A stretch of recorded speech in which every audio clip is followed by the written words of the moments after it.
لله نحمده ونستعينه ونستغفره ونؤمن به ونتوكل عليه ونعوذ بالله من شرور أنفسنا ومن سيئات أعمالنا من يهده الله فلا مضل له ومن يضلل فلا هادي له وأشهد أن لا إله إلا الله وحده لا شريك له وأشهد أن محمدا عبده ورسوله يا أيها الذين آمنوا اتقوا الله حق تقاته ولا تموتن إلا وأنتم مسلمون يا أيها الناس اتقوا ربكم الذي خلقكم من نفس واحدة وخلق منها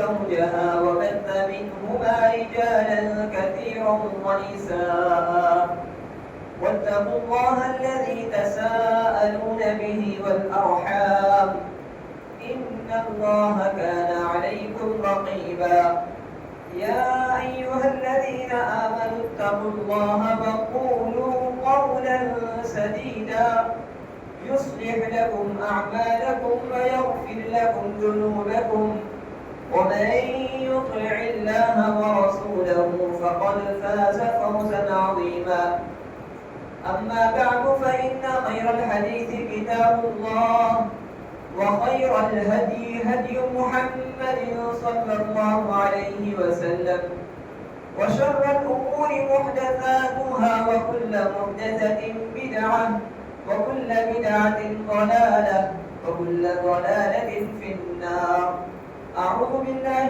من الشيطان الرجيم بسم الله الرحمن الرحيم قاف والقرآن المجيد بل عجبوا أن جاءهم منذر منهم فقال الكافرون هذا شيء عجيب أإذا متنا وكنا ترابا ذلك رجع بعيد قد علمنا ما تنقص الأرض منهم وعندنا كتاب حفيظ بل كذبوا بالحق لما جاءهم فهم في أمر مريج أفلم ينظروا إلى السماء فوقهم كيف بنيناها وزيناها وما لها من فروج والأرض مددناها وألقينا فيها رواسي وأنبتنا فيها من كل زوج بهيج تبصرة وذكرى لكل عبد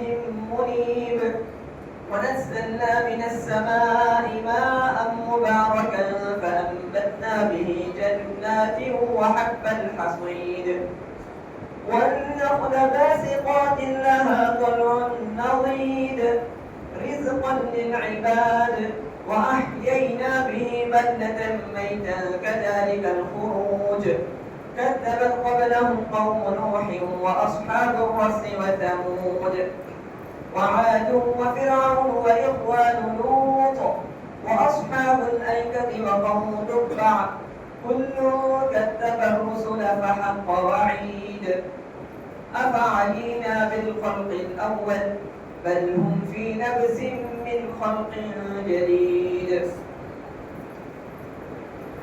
ہر قسم کی تعریف بڑائی کبریائی حمد و ثنا صرف اور صرف اللہ وحدہ لا شریک کے لیے لائق و زیبا ہے جو ہم تمام کا تنہا خالق ہے تنہا مالک ہے ہم تمام کا رازق ہے پالنہار ہے بعدہ درود و سلام ہو تمام انبیاء و رسول علیہم السلام پر خصوصاً میرے اور آپ کے پیارے اور آخری نبی جناب محمد رسول اللہ صلی اللہ علیہ وسلم پر جن کی محنتوں اور کاوشوں کی وجہ سے آج ہم اسلام کے سائے میں زندگی گزار رہے ہیں.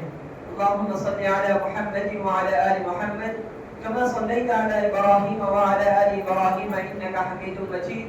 اللهم بارك على محمد وعلى آل محمد كما باركت على إبراهيم وعلى آل إبراهيم إنك حميد مجيد. محترم بھائیوں، نوجوانان اسلام، بزرگان دین، پردہ نشین خواتین اسلام اور پیارے بچوں، اللہ تبارک و تعالی نے ہم تمام کو اپنی عبادت کے لیے پیدا کیا، اور اس رب کریم نے ہم تمام کی ہدایت کے لیے، ہم تمام کی رہنمائی کے لیے وقتاً فوقتاً انبیاء کو بھیجتا رہا۔ اور جب ہم انبیاء کی زندگی کو دیکھتے ہیں تو اپنی جگہ ہر نبی اور ہر رسول کی زندگی عبادت کے لیے مثالی نمونہ ہوا کرتی تھی۔ اسی نمونے کو سامنے رکھ کر، اسی مثال کو سامنے رکھ کر انبیاء نے ہمیں یہ بات بتلائی کہ ہم تمام کو اپنی زندگی رب کی بندگی میں گزارنی ہے۔ تو چلیے آج کے اس خطبہ جمعہ میں ایک مومن کی زندگی کیسی ہونی چاہیے، رب کی بندگی میں کیسے مومن اپنی زندگی گزار سکتا ہے، اس کو جاننے کی کوشش کرتے ہیں۔ جب ہم نبی کریم صلی اللہ علیہ وسلم کی زندگی کا مطالعہ کرتے ہیں، جب ہم آپ کی سیرت کو پڑھتے ہیں تو ہمیں معلوم ہوتا ہے کہ آپ کا چلنا پھرنا اٹھنا بیٹھنا، آپ کا ہر کام، زندگی کے جو بھی کام آپ کیا کرتے تھے تمام کے تمام اللہ تعالیٰ کی عبادت کے ساتھ جڑے ہوئے رہتے تھے۔ اسی لیے نبی کریم صلی اللہ علیہ وسلم سے اللہ تعالیٰ نے کہلوایا، کیا کہلوایا؟ اے اللہ کے نبی آپ کہہ دیجئے ان صلاتی و نسکی، میری نماز، میری قربانی، ومحیای ومماتی، میرا جینا مرنا سب کچھ للہ رب العالمین، صرف اور صرف اللہ تبارک و تعالیٰ کے لیے ہے۔ تو محترم بھائیوں، پتہ چلا کہ ہم میں سے ہر ایک کو چاہیے کہ وہ فکر کرے کہ وہ اپنی زندگی کو کیسے رب کی بندگی میں گزار سکتا ہے۔ اس بات کی فکر کرنا میری اور آپ کی ہر ایک کی ذمہ داری ہے، کیونکہ دیکھیے کوئی بھی چیز جب وجود میں آتی ہے تو اس کا ایک مقصد ہوتا ہے۔ جیسے ایک فین کی مثال لے لیجیے، فین کا وجود کس لیے آیا؟ انسان اس کو کس لیے بنایا؟ تاکہ اس کو ہوا حاصل ہو، ہوا دینے کے لیے۔ تو جب تک فین چلتا رہے گا ٹھیک ٹھاک، جب تک اس سے ہوا ملتی رہے گی، انسان اس کو اپنی دکان میں، اپنے گھر میں، اپنی مسجد میں، جہاں بھی وہ رہتا ہے اس کو لگائے گا۔ جیسے ہی فین پھرنا بند ہو جائے، فین ہوا دینے کا کام نہ کرے، انسان اس کو رکھے گا؟ نہیں رکھے گا۔ کیوں؟ اس کا جو مقصد ہے وہ مقصد میں وہ چیز کام نہیں آ رہی ہے، فوراً اس فین کو ہٹا کر دوسرا فین لائے گا۔ اسی طرح لائٹ کی مثال، لائٹ کا کام کیا ہے؟ روشنی دینا، اس کو وجود میں لانے کا مقصد تاکہ انسان روشنی حاصل کر سکے۔ اگر لائٹ جب تک کام کرے گا، اس سے روشنی ملے گی، انسان اس کا استعمال کرے گا۔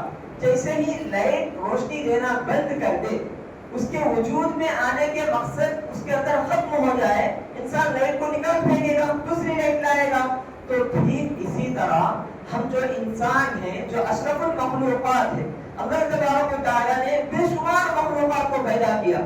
جس طرح ہم دیکھتے ہیں جانور بھی ایک مخلوق ہے، پرندے بھی ایک مخلوق ہے، ہم انسان بھی ایک مخلوق ہے، جنات بھی ایک مخلوق ہے، اس طرح کئی طرح کے مخلوقات ہیں۔ ان تمام مخلوقات میں اللہ تبارک و تعالیٰ نے ہم انسانوں کو اشرف المخلوقات بنایا۔ تو ہم کو کیا بلا مقصد اللہ تعالیٰ نے پیدا کیا؟ ہمارے وجود میں آنے کا کوئی مقصد نہیں ہے؟ بالکل ہے۔ اللہ تعالیٰ کیا کہتا ہے؟ وَمَا خَلَقْتُ الْجِنَّ وَالْإِنسَ إِلَّا لِيَعْبُدُونِ، میں نے سارے انسانوں کو، سارے جنات کو صرف اس لیے پیدا کیا تاکہ وہ میری عبادت کرے۔ تو ہم کو مقصد معلوم ہو گیا کہ ہمارے دنیا میں آنے کا مقصد کیا ہے؟ اللہ تعالیٰ کی بندگی، اللہ تعالیٰ کی عبادت۔ اب تھوڑا جائزہ لیتے ہیں، ہم زندگی جو گزارتے ہیں دنیا میں، ہم کہاں تک اپنے مقصد کو یاد رکھ کر زندگی گزار رہے ہیں؟ ہماری پوری دوڑ دھوپ، ہماری پوری کوششیں صرف دنیا تک محدود ہو گئی ہے۔ آج ہمارے اندر آخرت کی فکر کا تصور ختم ہو گیا ہے۔ تو آج کے خطبہ جمعہ نے اسی پر میں زیادہ روشنی ڈالنا چاہتا ہوں کہ ہم یہاں پر جو زندگی گزار رہے ہیں، ہمیں آخرت کو یاد رکھنا ہے، ہمیں آخرت کو یاد کرنا ہے۔ دیکھیے یہاں جو ہم زندگی گزار رہے ہیں یہ بہت مختصر زندگی ہے۔ کوئی 40 سال زندگی گزارتا ہے، کوئی 50 سال، کوئی 60 سال۔ یا آج کل دیکھتے ہیں کہ کئی سارے نوجوان اپنی عین جوانی میں موت کے شکار ہو جاتے ہیں۔ کوئی 20 سال کی عمر میں، کوئی 30 سال کی عمر میں، ان کی موت پہ کوئی شعور نہیں ہوتا، لیکن اچانک ان کی موت کی خبر آ جاتی ہے۔ تو جب ہم اس دنیا میں اتنی مختصر سی زندگی گزارتے ہیں تو ہم پوری کوششیں صرف دنیا کے اندر کیوں رکھ رہے ہیں؟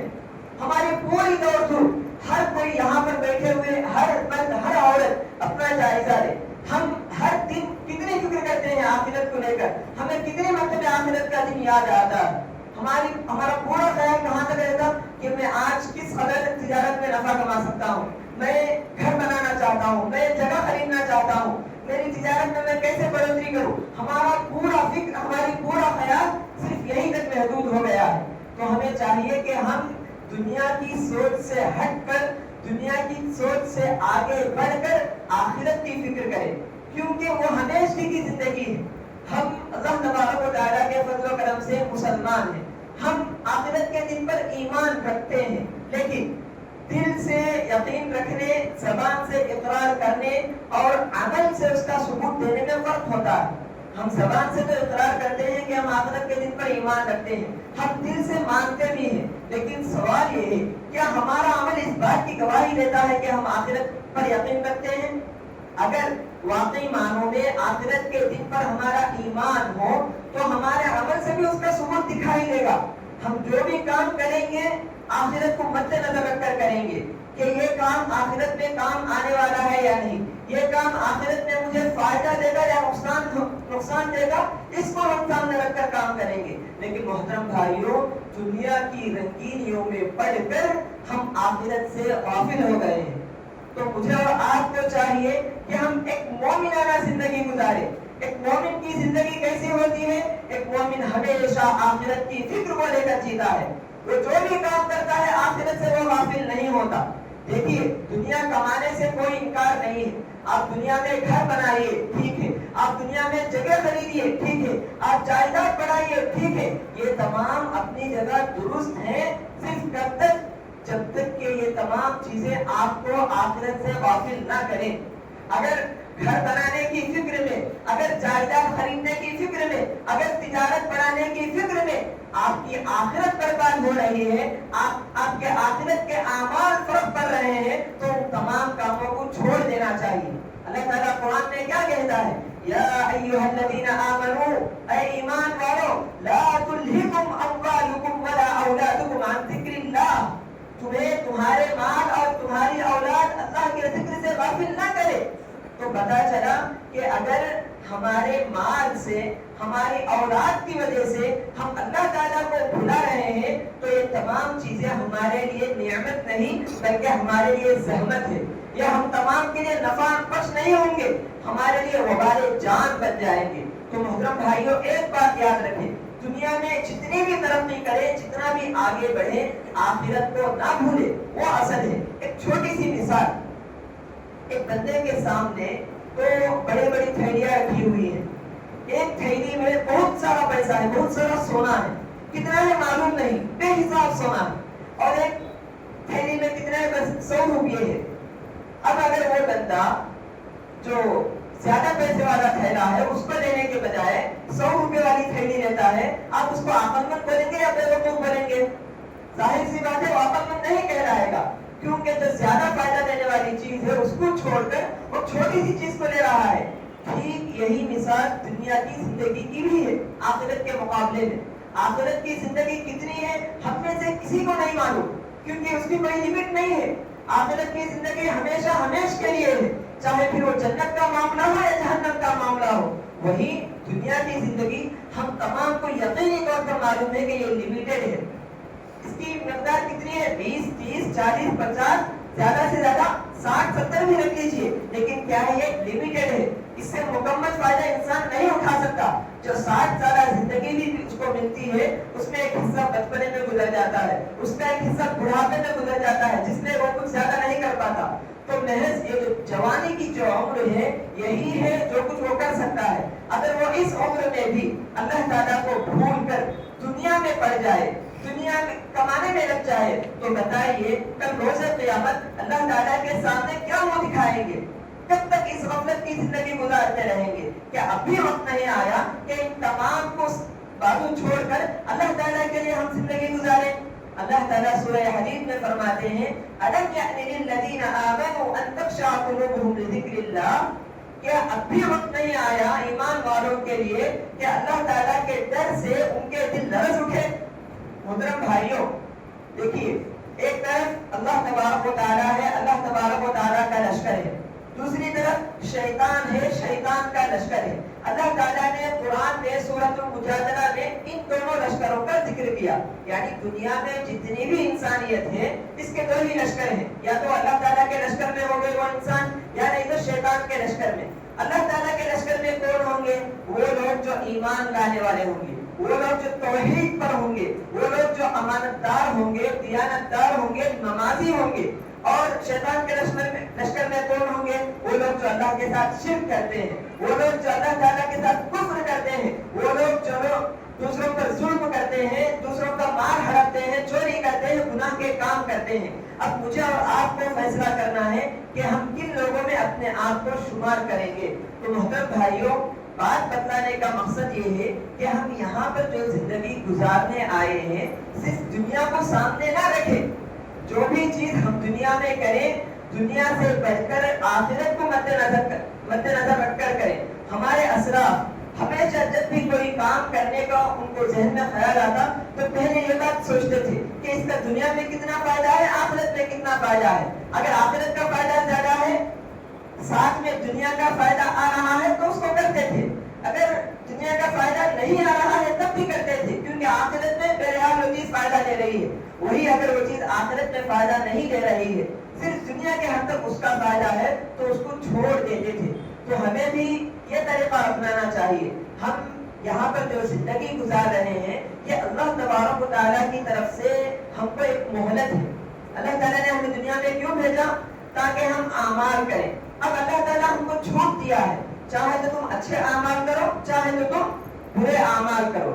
ہم جس طرح کے اعمال کریں گے پھر روز قیامت اللہ تعالیٰ ہمیں اسی طرح کا بدلہ دے گا۔ اچھے اعمال کریں گے تو جنت، اگر برے اعمال کریں گے تو جہنم۔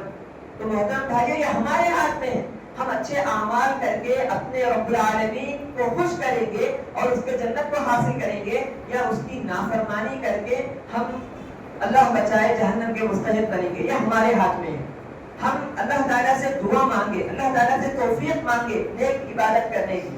اور دیکھیے اللہ تبارک و تعالیٰ جب ہمارے باپ ابراہیم علیہ السلام، آدم علیہ السلام کو پیدا کیا اور شیطان کو سجدہ کرنے کا حکم دیا، شیطان نے سجدہ کرنے سے انکار کیا۔ مشہور واقعہ تمام کو معلوم۔ اس وقت کیا ہوا؟ اس وقت شیطان اللہ تعالیٰ کے سامنے چیلنج کیا تھا، اے اللہ، میں اس آدم کی پوری ذریت کو گمراہ کروں گا، تمام کو میں بھٹکاؤں گا اور تمام کو میں جہنم میں داخل کروں گا۔ تو اس وقت اللہ تعالیٰ نے شیطان کو مہلت دے دی کہ تو جا، میرے بندوں میں سے جن کو تو بھٹکا سکتا ہے بھٹکا لے، لیکن میرے کچھ فرما بردار بندے ہوں گے جس پر تیرا زور نہیں چلے گا۔ اب محترم بھائیوں، جب بھی ہمیں گناہ کا خیال آئے تو ہمیں چاہیے کہ ہم یہ چیز فوراً اپنے ذہن میں لا لیں کہ ہمیں جو گناہ کی خواہش آ رہی ہے، گناہ کا کام جو ہم کرنے جا رہے ہیں، یہ شیطان کا وسوسہ ہے۔ اگر ہم یہ کام کریں گے تو ہمارے اندر گناہ لکھے جائیں گے اور کل ہمیں جہنم میں اس کی سزا بھگتنی پڑے گی۔ اگر وہی ہم تھوڑا سا برداشت کر لیں گے، گناہ کو کرنے سے رک جائیں گے تو اللہ تبارک و تعالیٰ کی رضامندی حاصل کریں گے اور اس کی جنت کو پائیں گے۔ دیکھیے، چاہے اللہ تعالیٰ کی عبادت کرنی ہو یا اللہ تعالیٰ جن گناہوں سے بچنے کا حکم دیا ہے ان سے بچنا ہو، دونوں کے لیے صبر ضروری ہے۔ تو ہمیں چاہیے کہ ہم صبر کو مضبوطی سے پکڑے۔ ایک مومن کی زندگی میں صبر ہمیشہ رہتا ہے۔ صبر اور شکر، یہ دونوں چیزیں مومن کی زندگی میں ہوتی ہے۔ اگر اس کی زندگی اچھی گزر رہی ہے، اللہ تعالیٰ نعمتوں میں رکھا ہے، تو وہ ہمیشہ اللہ تعالیٰ کا شکر کرتا رہے گا۔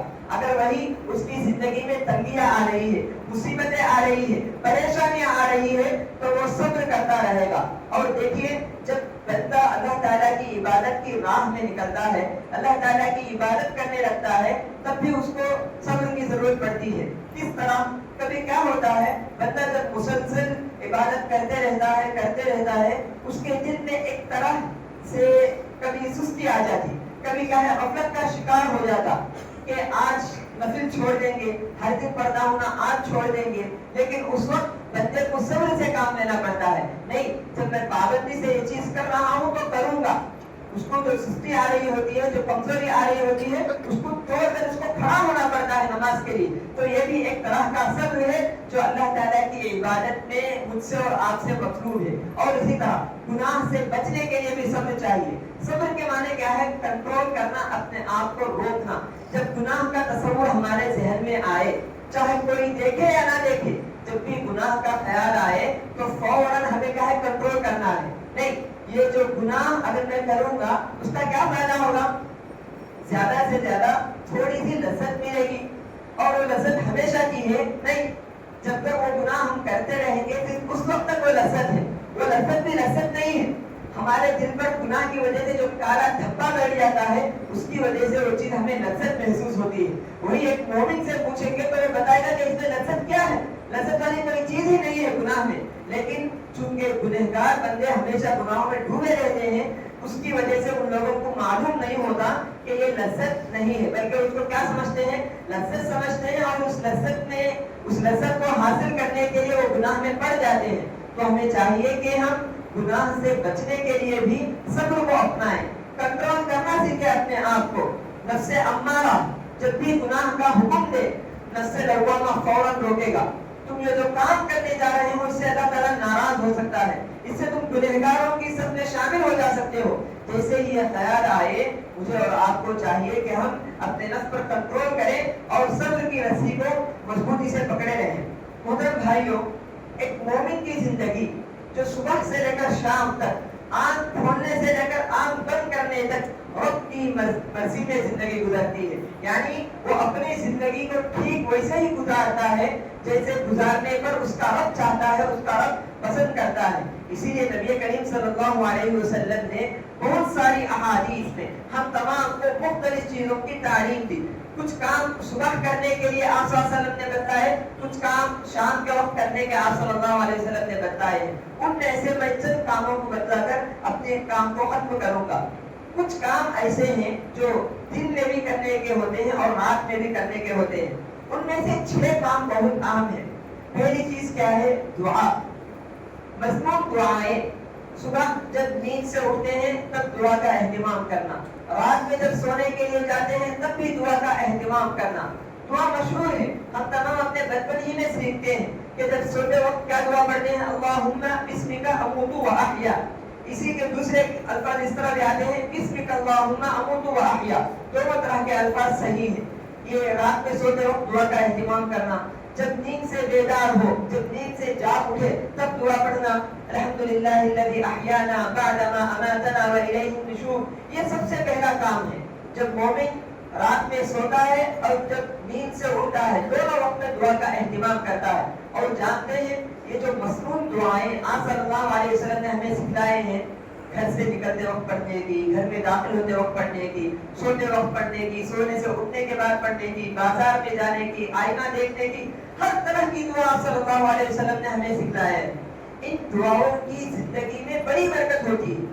گرچہ کہ یہ ہم کبھی محسوس نہیں کر سکتے ہیں، کبھی ہمیں محسوس نہیں بھی ہوتی، لیکن ہم ان کی برکتوں کو اپنی زندگی میں ہم پا رہے ہوتے ہیں. تو اس لیے ہمیں چاہیے کہ ہم ان دعاؤں کا اہتمام کریں. ان دعاؤں کے سلسلے میں بے شمار واقعات ہیں. دعا کس قدر انسان کی زندگی میں برکت لاتی ہے، اس کی بے شمار واقعات ہیں. چونکہ موضوع سے ہٹ کر ہے اس لیے میں بس ایک واقعہ بتا کر اپنی بات ختم کروں گا. مثال کے لیے، جب بندہ کسی مریض کو دیکھتا ہے، کسی بیماری میں مبتلا شخص کو دیکھتا ہے، نبی کریم صلی اللہ علیہ وسلم نے ہمیں ایک دعا سکھلائی کہ اگر بندہ کسی مریض کو دیکھ کر وہ دعا پڑھ لے تو اس دعا کی برکت کیا ہے معلوم؟ اللہ تبارک و تعالیٰ اس دعا کی برکت سے اس بندے کو کبھی بھی پوری زندگی میں وہ بیماری اس کو نہیں آئے گی. کیوں؟ وہ بیماری کو دیکھ کر وہ فوراً اللہ تعالیٰ سے پناہ مانگ لیا تھا. کیا ہے وہ دعا؟ الحمدللہ الذی عافانی مما ابتلاک بہ وفضلنی علی کثیر ممن خلق تفضیلا. اس دعا کے سلسلے میں ایک بڑا مشہور واقعہ ہے، سچا واقعہ ہے. کتاب میں نے پڑھا تھا کہ ایک مرتبہ ایک شخص ہوتے ہیں، ان کی ایک بیٹی ہوتی ہے جو 12th کلاس پاس ہوئی رہتی ہے. ایک مرتبہ کیا ہوتا ہے، اس کی طبیعت بہت زیادہ خراب ہو جاتی ہے. والد صاحب اس کو ڈاکٹر کے پاس لے جاتے ہیں. جب تشخیص کرتے ہیں، رپورٹ نکالنے پر معلوم ہوتا ہے کہ بچی کو بلڈ کینسر ہے. جیسے یہ بات معلوم ہوتی ہے، والد صاحب فوراً اپنی بیٹی کو بتاتے نہیں ہیں. وہ جا کر اپنے بھائی سے یعنی بچی کے چچا سے ذکر کرتے ہیں. تو باپ اور چچا پریشان ہوتے ہیں. بیٹی دیکھ کر سمجھ جاتی ہے کہ کچھ مسئلہ ہے. بیٹی جا کر پوچھنے لگتی ہے ابا جان کیا ماجرا ہے, ڈاکٹر نے کیا بولا, آپ پریشان ہو گئے ہیں. تو باپ بتلاتے ہیں نہیں کوئی بھی بات نہیں ہے, کوئی بھی مسئلہ نہیں ہے. پھر بھی بیٹی جو ہے اصرار کرنے لگتی ہے, نہیں آپ بتلائیے کیا بات ہے, ڈاکٹر نے کیا کہا ہے. تو آخرکار والد بتلاتے ہیں, بچی کے باپ اس کو بتلاتے ہیں کہ بیٹا تمہیں جو ہے بلڈ کینسر ہو گیا. بچی کہنے لگتی ہے بلڈ کینسر ہو گیا ہے, مجھے ہو ہی نہیں سکتا, ضرور ڈاکٹر کو کوئی غلط فہمی ہوئی ہے, مجھے بلڈ کینسر ہو ہی نہیں سکتا. بچی یقین کے ساتھ کہتی ہے. والد صاحب بچی کو تسلی دیتے ہیں کہ نہیں بیٹا ہو گیا ہے تو کیا کر سکتے ہیں, ہم اللہ تعالیٰ سے دعا کریں گے, علاج جتنا ہو سکتا ہے کرنے کی کوشش کریں گے. پھر جب بیٹی اصرار کرنے لگتی ہے کہ نہیں دوسرے ڈاکٹر کے پاس لے جائیے, پھر سے میرا چیک اپ کروائیے, تو وہ باپ اپنے بھائی سے مشورہ کر کے تینوں نکلتے ہیں بڑے شہر کو.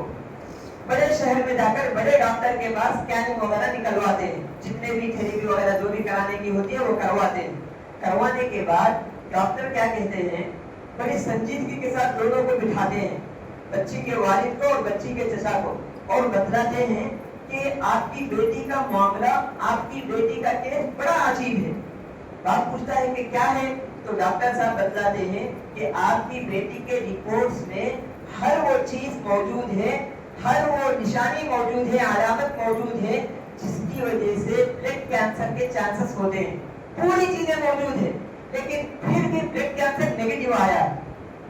بلڈ کینسر کے اندر جتنے صفات ہوتے ہیں پوری آپ کی بیٹی کے خون میں ہے, لیکن بلڈ کینسر نہیں ہے.